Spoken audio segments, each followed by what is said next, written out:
کوئی گوشت مبارک کی دلکشی اور ان کی بے مثل سماعت پر سلام بھیجتا ہے تو کوئی گل قدس کی پتیوں جیسے نازک ہونٹوں پر درود پڑتا ہے، کوئی آپ صلی اللہ علیہ وسلم کے دستے اقدس سے صادر ہونے والے معجزات کا ذکر چھیڑتا ہے تو کوئی حسن و جمال سے معمور دہن اقدس اور اس سے نکلی ہوئے لاب مبارک کی برکات کے نغمات الاپتا ہے۔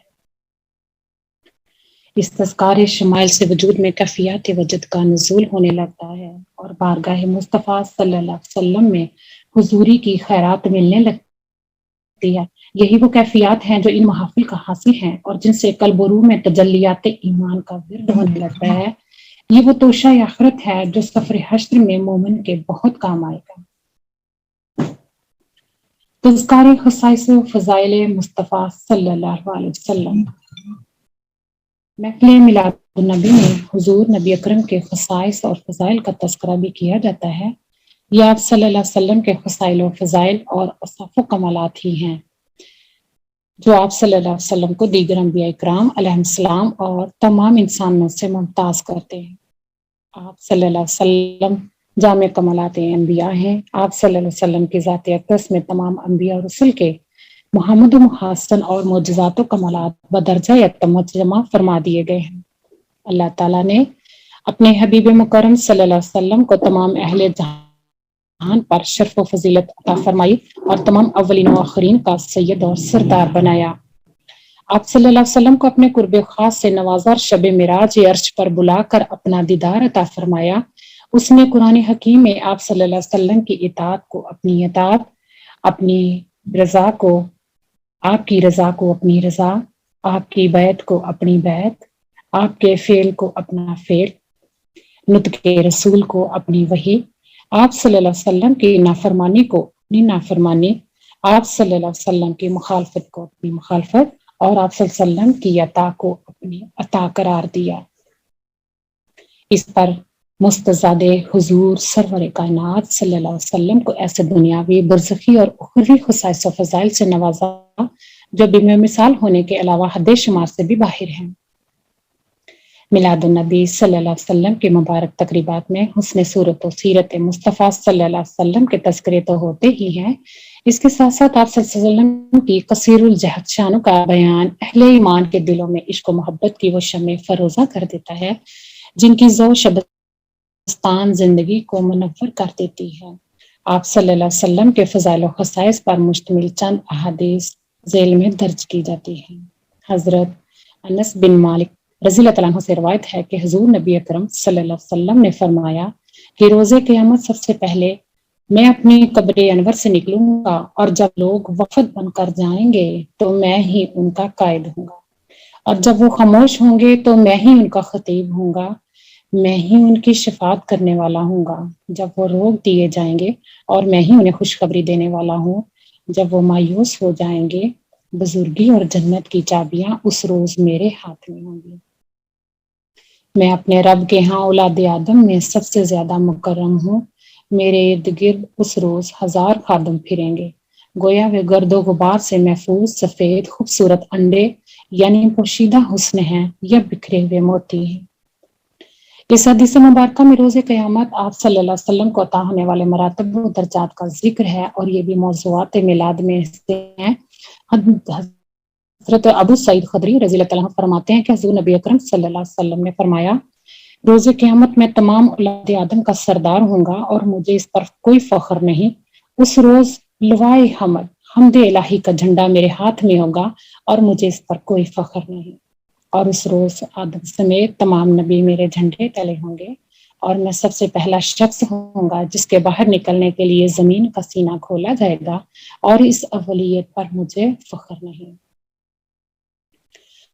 حضرت ابو ہریرہ رضی اللہ تعالیٰ عنہ بیان کرتے ہیں کہ حضور صلی اللہ علیہ وسلم کا ارشاد گرامی ہے کہ روز قیامت میں سب سے پہلا شخص ہوں گا جس کے باہر نکلنے کے لیے زمین کا سینہ کھول دیا جائے گا، مجھے جنت کی پوشاکوں میں سے ایک پوشاک پہنائی جائے گی، پھر میں عرش الہی کے دائیں جانب اس مقام پر کھڑا ہوں گا جہاں میرے علاوہ مخلوقات میں سے کوئی ایک فرد بھی کھڑا نہیں ہوگا۔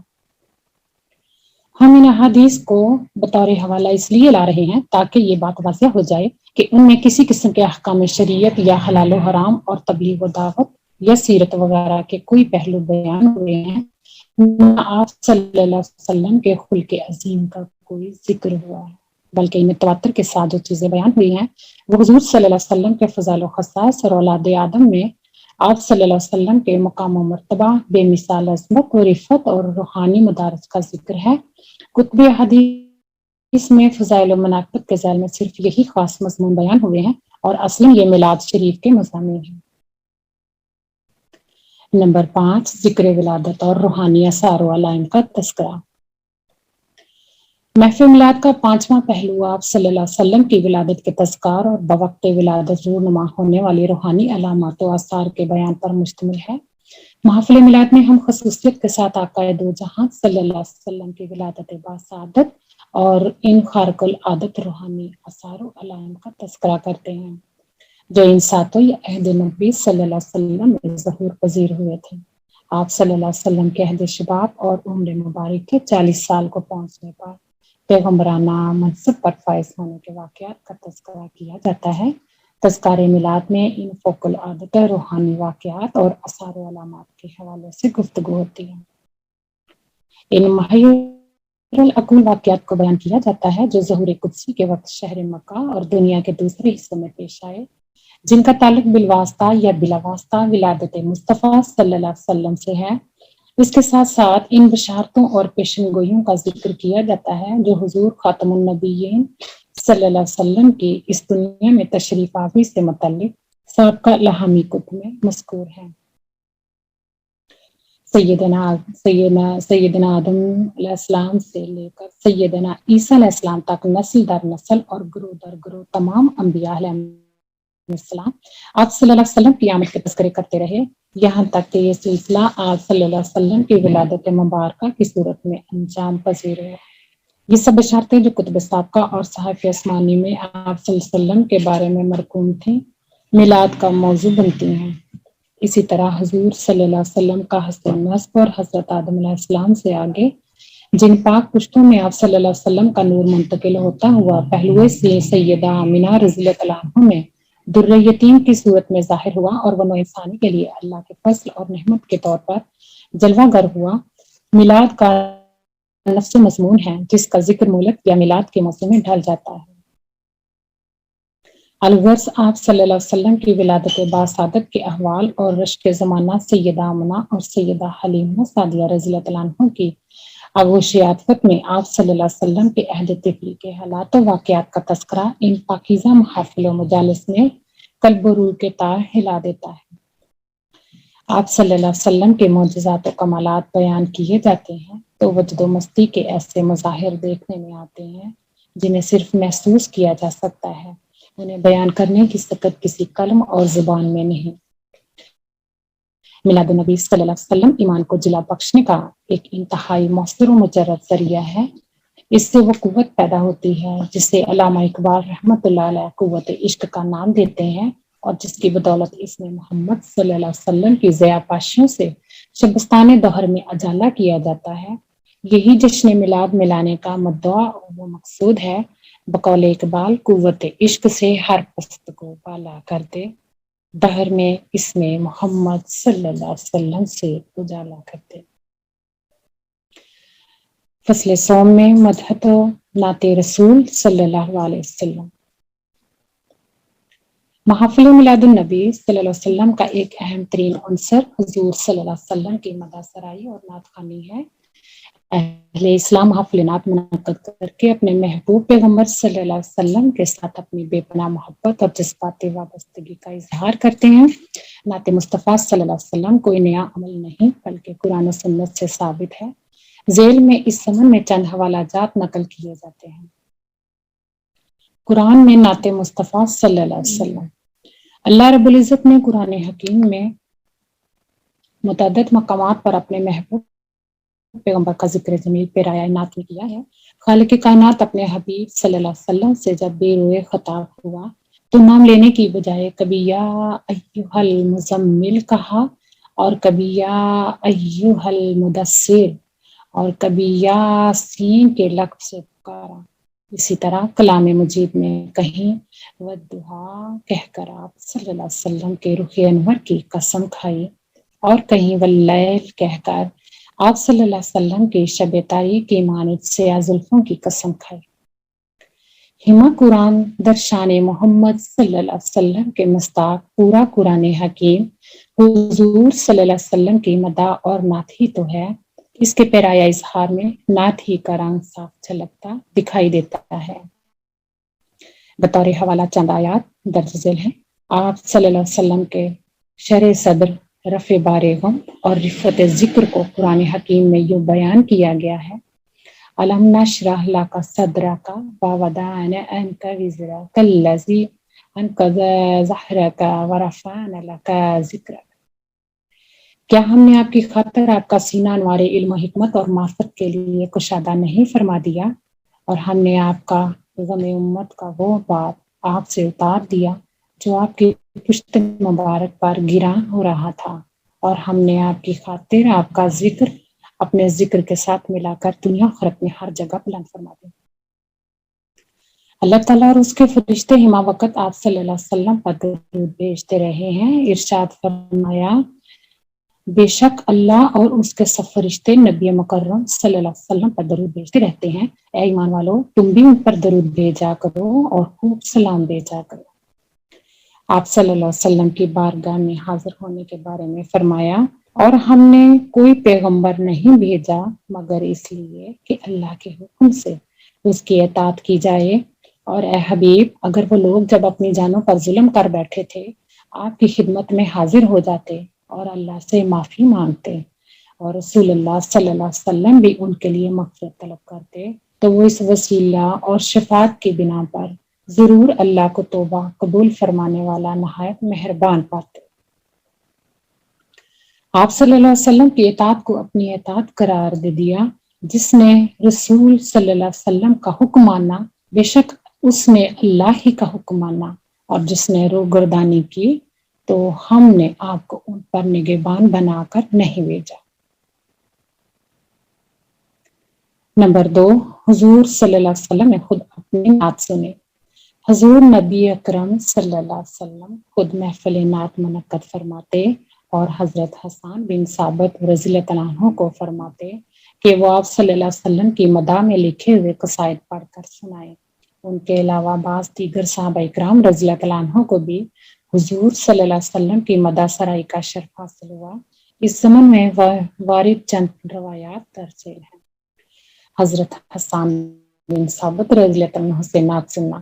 ام المومنین سیدہ عائشہ صدیقہ رضی اللہ عنہ فرماتی ہیں کہ حضور نبی اکرم صلی اللہ علیہ وسلم حضرت حسان رضی اللہ عنہ کے لیے مسجد نبوی میں ممبر رکھواتے، وہ اس پر کھڑے ہو کر رسول اللہ صلی اللہ علیہ وسلم کے متعلق کفار و مشرکین کے مقابلہ میں فخریہ شعر پڑھتے، یا فرمایا کہ حضور نبی اکرم صلی اللہ علیہ وسلم کا دفاع کرتے۔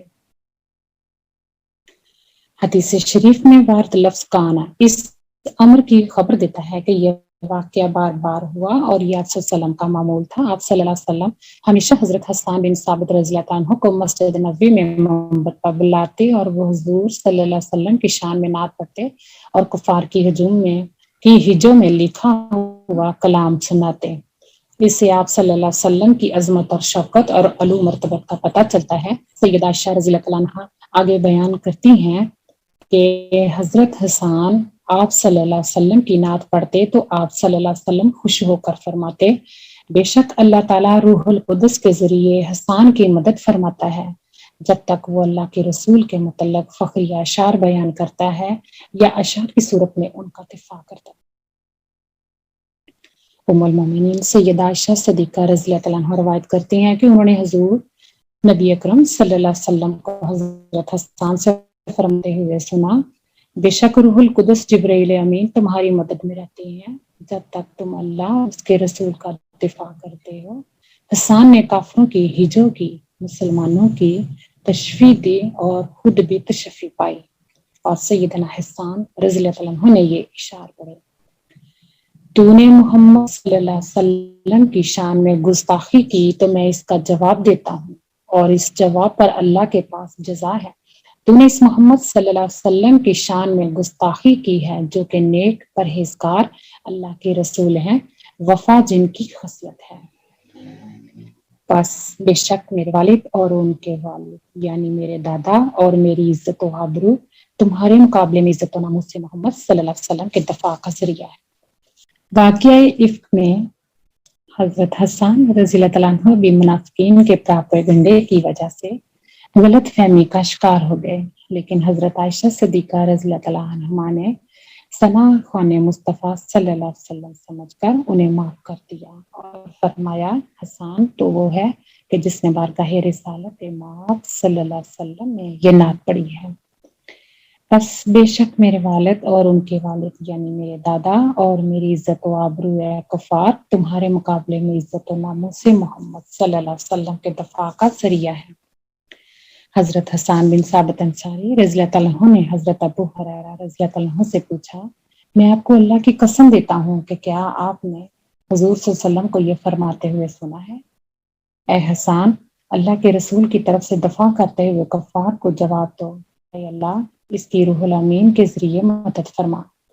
حضرت ابو ہریرہ رضی اللہ تعالیٰ عنہ نے جواب دیا، ہاں میں نے حضور صلی اللہ علیہ وسلم کو یہ فرماتے ہوئے سنا ہے۔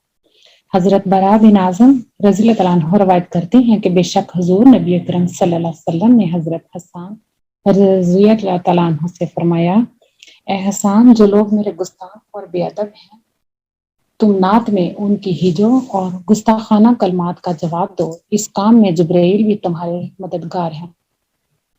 اللہ ہی بہتر جانتا ہے کہ حضرت حسان رضی اللہ تعالیٰ عنہ کتنی دیر اپنا حمدیہ اور نعتیہ کلام بارگاہ رسالت مآب صلی اللہ علیہ وسلم میں حاضر ہو کر تاجدار کائنات صلی اللہ علیہ وسلم کو سناتے رہے اور آپ صلی اللہ علیہ وسلم کو راحت پہنچاتے رہے۔ حضرت اسود بن سری رضی اللہ تعالیٰ عنہ سے نعت سنا۔ حضرت اسود بن سری رضی اللہ تعالیٰ عنہ روایت کرتے ہیں کہ انہیں بارگاہ رسالت مآب صلی اللہ علیہ وسلم نے عرض کیا، یا رسول اللہ بے شک میں نے ایک قصیدہ میں اللہ تعالیٰ کی حمد بیان کی ہے اور دوسرے قصیدہ میں آپ کی نعت بیان کی ہے۔ اس پر حضور نبی اکرم صلی اللہ علیہ وسلم نے فرمایا، آؤ اور اللہ تعالیٰ کی حمد سے ابتدا کرو۔ حضرت عبداللہ بن رواحہ رضی اللہ عنہ سے نعت سننا۔ حضرت حسن بن ابی سنان رضی اللہ عنہ فرماتے ہیں، حضرت ابو ہریرہ رضی اللہ عنہ واز میں رسول اکرم صلی اللہ علیہ وسلم کا ذکر خیر کرتے ہوئے فرما رہے تھے کہ تمہارا بھائی عبداللہ بن رواحہ بالکل لغویات نہیں کہتا۔ پھر حضرت ابو ہریرہ رضی اللہ عنہ نے حضرت عبداللہ بن رواحہ رضی اللہ عنہ کے درج ذیل اشعار بیان کیے۔ اور ہمارے درمیان اللہ کے رسول ہیں جو کتاب اللہ کی تلاوت کرتے ہیں جبکہ فجر طلوع ہوتی ہے، انہوں نے ہمیں ہدایت کا راستہ دکھایا۔